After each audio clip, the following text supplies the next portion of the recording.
90% of new motorcycle parts are imported from overseas for assembly in Kenya, a fact that the government would like to change so as to create local employment. The Ministry of Industrialization and Trade, in partnership with the Motorcycles Assemblers Association of Kenya, are drafting a policy that will guide the building of local industries to support bike assembly in Kenya. It is estimated that there are 600,000 Bodaboda operators in the country today, transporting 21 million Kenyans. Well, the rise in this form of transport has created employment, albeit from imported material, which policy is set to reverse. This announcement was made at Honda Motorcycle Assembly Plant after it unveiled locally processed oils to be used in running the bike engines.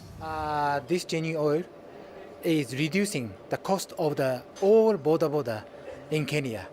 That means this is a great step of the contribution for Kenyan motorcycle industry.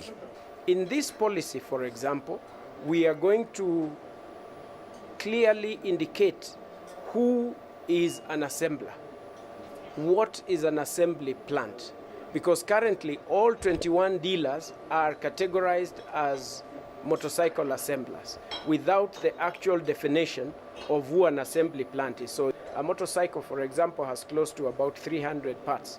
And in this policy, it defines that an assembler must be able to produce about 90 parts, to put them together, a minimum of 90 parts for you to be qualified to become an assembler.